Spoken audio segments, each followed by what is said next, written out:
Hello students, welcome to A Plus Maths Tutorial, your ultimate destination for facing mathematics in the most easiest and fun way possible. आज का topic बहुत ही important है। Prove that root two is irrational, जो ना सिर्फ आपके 10th exam के लिए ज़रूरी है बट आपकी ओवरऑल कॉन्सेप्ट क्लैरिटी के लिए भी बहुत ज़रूरी है। सो grab your notebooks and let's get started. सबसे पहले बात करते हैं इरेशनल नंबर की। क्या होते हैं इरेशनल नंबर? सिंपल, जो नंबर पी अपॉन क्यू के फॉर्म में नहीं लिखे जा सकते उससे हम इरेशनल नंबर कहते हैं। जैसे कि इरेशनल नंबर क्या होते हैं, इस फॉर्म में ना लिख पाए, पी अपॉन क्यू के फॉर्म में जिसको नहीं लिख सकते हैं उन्हें हम क्या बोलेंगे, irrational number. Where p and q are integers, p and q क्या है, इंटीजर्स हैं, and q not equal to zero. Okay, वो नंबर जिसे हम पी अपॉन क्यू के फॉर्म में नहीं लिख सकते हैं उन्हें हम इरेशनल नंबर्स बोलते हैं। फॉर एग्जांपल रूट टू है, रूट थ्री है and pi, these are irrational numbers. आपको लग रहा होगा कि इन्हें हम फ्रैक्शन के फॉर्म में क्यों नहीं लिख सकते हैं। आपके मन में ये क्वेश्चन आ रहा होगा ना कि सर हम इन्हें रेशियो या फिर फ्रैक्शन के फॉर्म में क्यों नहीं लिख सकते हैं। तो बस आज उसका ही प्रूफ करेंगे। ओके, अब हम शुरू करेंगे एक क्लासिकल मेथड से, proof by contradiction. Proof by contradiction मतलब पहले हम क्या करेंगे, पहले हम मानेंगे कि रूट टू एक रैशनल नंबर है, ठीक है, यानी कि हम उसे पी अपन क्यू के फॉर्म में लिख सकते हैं। देन जब हम उसे सॉल्व करेंगे तब हम क्या पाएंगे कि जो एजप्शन हमने माना था, यानी कि जो हमने मान के चले थे कि इसे पी अपन क्यू के फॉर्म में लिख सकते हैं, लॉजिकली वो चीज़ गलत हो जाएगी। Okay, assume root two is rational.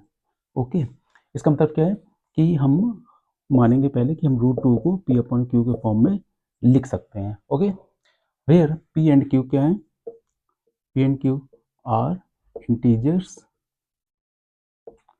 Q not equal to zero, and एक इंपॉर्टेंट कंडीशन क्या, p and q are coprime.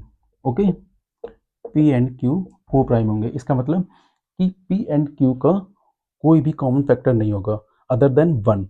Okay, जैसे कि 10/15 है ना, तो इसमें कॉमन फैक्टर क्या है, इसको फैक्टराइज करो तो 2 × 5, 3 × 5, तो इसमें कॉमन फैक्टर क्या आ रहा है, 5 आ रहा है ना।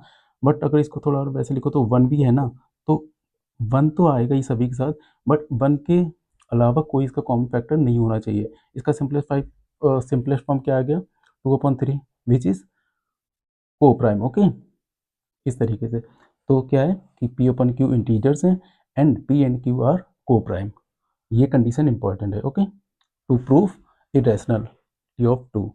अब हम क्या करेंगे, इसको सॉल्व करने के लिए हम बोथ साइड स्क्वायर करेंगे, ठीक है, squaring both side, root two का स्क्वायर करेंगे एंड पी अपॉन क्यू का स्क्वायर करेंगे। ओके, रूट टू का स्क्वायर हमें क्या देगा, 2 देगा। Okay, and p upon q का स्क्वायर क्या देगा हमें, p square upon q square. ठीक है, इसका नेक्स्ट स्टेप क्या होगा, हम इसको क्रॉस मल्टीप्लिकेशन करेंगे तो क्या मिलेगा हमें, p square is equal to 2q square. This is important condition, इससे इक्वेशन 1 मान लेंगे। अब देखो हमें यहाँ पे इक्वेशन फर्स्ट क्या मिली है कि p square is equal to 2q square. इसका मतलब क्या है कि पी स्क्वायर एक फैक्टर है 2 एंड क्यू स्क्वायर का, है ना। दैट मीन्स कि पी स्क्वायर एक इवन नंबर होगा। पी स्क्वायर कैसा नंबर होगा, इवन नंबर होगा। कैसे, चलो इसको एक एग्जांपल समझते हैं। जैसे मान लो किसी भी इंटीजर को अगर मैं 2 से मल्टीप्लाई करूंगा, हम इवन की कंडीशन चेक कर रहे हैं ना, कि अगर मैं 2 को 1 से मल्टीप्लाई करूंगा तो 2 मिलेगा, 2 को 2 से मल्टीप्लाई अगर करूँ तो मुझे 4 मिलेगा, 2 को अगर 3 से मल्टीप्लाई करूंगा तो मुझे क्या मिलेगा, 6, 2 को ऐसे ही मैं किसी भी इंटीजर से मल्टीप्लाई करूँ 8 मिलेगा। ये सारे क्या हैं, इंटीजर्स हैं, है ना, इंटीजर्स। तो हम किसी भी इंटीजर से मल्टीप्लाई कर लें इस 2 में, हमें हर बार क्या मिलने वाला है, एक इवन नंबर ही मिलने वाला है ना। या फिर हम उसके स्क्वायर से भी मल्टीप्लाई करेंगे तब भी हमें इवन ही मिलेगा। जैसे 1 का स्क्वायर करके और उसको फिर 2 से मल्टीप्लाई करेंगे तो मुझे 2 मिलेगा। देन सेम इसी तरीके से 2 इंटू अगर मैं 2 का स्क्वायर करूँ तो 2 का स्क्वायर 4 देगा, 4 इंटू 2 8। ओके, इस तरीके से किसी इंटीजर से मल्टीप्लाई करेंगे तभी भी इवन नंबर मिलेगा और उसके स्क्वायर से, इंटीजर के स्क्वायर से मल्टीप्लाई करेंगे 2 के साथ तब भी हमें इवन नंबर ही मिलेगा। तो यहाँ पे वही कंडीशन तो बन रही है कि ये जो 2 है, 2 किसके साथ मल्टीप्लाई है, क्यू के साथ या फिर क्यू स्क्वायर के साथ, है ना। तो यहाँ पे क्यू स्क्वायर क्या है, कोई भी इंटीजर है। क्या है, कोई भी इंटीजर। ये क्यू स्क्वायर क्या है, कोई भी इंटीजर है। विच मीन्स इस इंटीजर को, किसी भी इंटीजर को अगर हम 2 के साथ मल्टीप्लाई करेंगे तो हमेशा क्या मिलने वाला है, एक इवन नंबर मिलने वाला है। इसीलिए पी स्क्वायर क्या होगा, एक इवन नंबर होगा। ओके, तो ये क्या आएगा, एक इवन नंबर आएगा। ओके, अब अगर पी स्क्वायर इवन है तो पी भी इवन होगा। कैसे, जैसे कि अगर मैं p इक्वल टू 2 लूँ तो पी स्क्वायर कितना आएगा, यानी कि p इक्वल टू है, p का स्क्वायर करेंगे तो 2 का स्क्वायर हो जाएगा यानी कि 4 आएगा। सेम तरीके से अगर मैं p इक्वल टू 4 लूँ दूसरा इवन तो पी स्क्वायर क्या मिलेगा, 16 मिलेगा। इससे हमें क्या दिख रहा है, देखो अगर पी स्क्वायर 4 है, इवन नंबर है ना, तो p भी तो एक इवन नंबर था, है ना। अगर पी स्क्वायर 4 है तो उसका p भी तो 2 आ रहा है, वो भी तो इवन है। सेम यहाँ पे पी स्क्वायर 16 है तो p भी तो इवन आ रहा है ना, 4। ओके, इसका मतलब क्या है कि किसी भी इवन नंबर को अगर हम उसी इवन नंबर से मल्टीप्लाई करेंगे तो हमेशा हमें एक इवन नंबर ही मिलेगा। ओके, समझ में आ रहा है। तो अगर पी स्क्वायर इवन आ रहा है, पी स्क्वायर इज इवन, तो पी भी इवन होगा।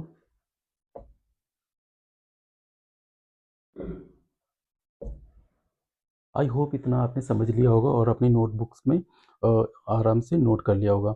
अब हम इसे इरेज करके इसके आगे का स्टेप देखते हैं। ओके, तो हमें क्या मिला कि p square is equal to 2 के स्क्वायर, है ना। तो पी स्क्वायर एक कैसा नंबर है, एक इवन नंबर है ना। और अगर पी स्क्वायर इवन है तो पी भी इवन होगा क्योंकि इवन का स्क्वायर हमेशा इवन ही नंबर देता है। ओके, इस तरीके से हमने इक्वेशन 1 मिल गई। Now take p is equal to 2c। Okay, p क्योंकि कोई एक इवन नंबर था तो हमने इसके इवन नंबर के फॉर्म में कोई दूसरा इंटीजर लिया विच इज 2c, है ना, इवन नंबर। अब क्या करेंगे, इस 2c को हम इक्वेशन 1 में पुट करेंगे। क्या होगा देखो, 2c square is equal to 2q square. अब इसको सॉल्व कर लो तो 2c का स्क्वायर क्या देगा हमें, 4c square equal to 2q square, है ना। अब ये 2 से इधर डिवाइड करेंगे तो क्या आएगा, 2 से ये कट हो जाएगा, तो 2 ज़ा 4, तो हमें क्या मिला, 2c square is equal to 2c square is equal to q square. फिर से वही कंडीशन आ रही है, q square is equal to 2c square. अभी हमने देखा था कि अगर फैक्टर 2c स्क्वायर है किसी भी इंटीजर का तो वो एक इवन नंबर होगा, लाइक p एक इवन नंबर था। सेम तरीके से क्यू स्क्वायर भी 2c स्क्वायर आ रहा है, इसका मतलब क्यू स्क्वायर भी एक इवन नंबर होगा क्योंकि इसका एक फैक्टर 2 है ना। तो क्यू स्क्वायर भी इवन नंबर है। अगर क्यू स्क्वायर इवन नंबर है तो क्यू भी इवन नंबर होगा, है ना। क्यू स्क्वायर इवन है तो क्यू भी इवन होगा। सेम तरीके से जो अभी हमने पहले बात करी थी, है ना। तो स्टूडेंट्स हमने क्या पाया यहाँ पे कि हमने जब p के लिए सॉल्व किया तो p भी इवन आया, है ना। और q को सॉल्व किया तो q भी इवन आया, यानी कि दोनों ही इवन है। लेकिन स्टूडेंट्स ये पॉसिबल ही नहीं है ना। क्यों नहीं पॉसिबल है, क्योंकि हमने शुरू में क्या एज्यूम करा था, यही ना कि p और q को प्राइम है। बट यहाँ पे क्या है, p और q दोनों का ही एक कॉमन फैक्टर आ रहा है विच इज़ 2, जिससे कि ये दोनों जिसकी वजह से ये दोनों इवन है ना। देखो इसका भी एक कॉमन फैक्टर 2 आ रहा है और ये देखो p का भी 2 आ रहा था, है ना। तो दोनों में ही एक कॉमन फैक्टर 2 है ना, जिसकी वजह से ये दोनों इवन इंटीजर्स हो रहे हैं। है ना, बट हमने क्या अज्यूम करा था कि ये दोनों को प्राइम है, तो इसका मतलब ये क्या कर रहे हैं, कॉन्ट्राडिक्ट कर रहे हैं, जो हमने शुरू में अज्यूम करा था उसको कॉन्ट्राडिक्ट कर रहे हैं, इसीलिए ये प्रूव बाय कॉन्ट्राडिक्शन है। ओके, तो स्टूडेंट्स हमारी जो एजप्शन थी वो गलत थी, और अगर एजप्शन गलत थी तो इसका मतलब रूट टू रैशनल नहीं है, और रूट टू अगर रैशनल नहीं है तो इरेशनल होगा, ऑफ कोर्स, है ना। तो रूट टू इज इरेशनल, है ना। अब हम बाद में इसको ब्रैकेट में क्लोज एंड लास्ट में क्या लिख देंगे, हेंस प्रूव्ड। ओके, ये हमारा सॉल्व हो गया। स्टूडेंट्स अगर आपको एग्जाम में रूट टू एक इरेशनल नंबर है वो प्रूव करना पड़े तो उसके लिए कुछ पॉइंट्स आपको माइंड में रखने पड़ेंगे। क्या, like assume root two is rational number. सबसे पहले हमें क्या एज्यूम करके चलना पड़ेगा कि रूट टू एक रैशनल नंबर है, यानी उसे हम पी अपन क्यू के फॉर्म में लिख सकते हैं। Second, prove by contradiction. Prove by contradiction है ना, कि लाइक कि हम पहले मानेंगे कि वो एक रैशनल नंबर है ना, यानी पी अपन क्यू के फॉर्म में लिख सकते हैं। एंड सबसे इम्पोर्टेंट बात कि P on Q R prime, यानी कि इनका कोई भी कॉमन फैक्टर नहीं है, ये सबसे इम्पोर्टेंट है। इसी से ही तो हम ये प्रूव कर रहे हैं ना कि रूट टू इज़ इरेशनल। तो इम्पोर्टेंट कंडीशन यही है को प्राइम की, है ना। और लास्ट में हमें जो भी हमारा सोल्यूशन आएगा उसे हम क्या हाईलाइट करके लिख देंगे, हेंस प्रूफ। कुछ बीच में जो इक्वेशन आएंगी जैसे कि p square is equal to two q square, इसे हम हाईलाइट या फिर बॉक्स में क्लोज करना ना भूलें। इस तरीके से अगर हम करेंगे तो हमारा वेल रिटन आंसर माना जाएगा, वेल रिटन प्रूफ माना जाएगा, है ना। तो इससे आपको पूरे नंबर मिलने के चांसेस ज़्यादा रहेंगे।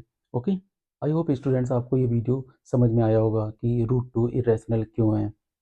अगर आपको वीडियो पसंद आई हो तो अपने और समझ में आई हो अच्छे से तो लाइक करें, अपने दूसरे क्लास 10th के स्टूडेंट्स के साथ शेयर करें, या फिर जिसको भी ये वीडियो ज़रूरी है उसको शेयर करें, और कमेंट्स में बताएं आपको क्या समझ में आया, और कहीं पे आपको नहीं समझ में आया वो भी बताएं ताकि मैं आपको वो क्लियर कर पाऊँ। Okay, thank you for watching A plus nice tutorial. Happy learning, all the best for your exams.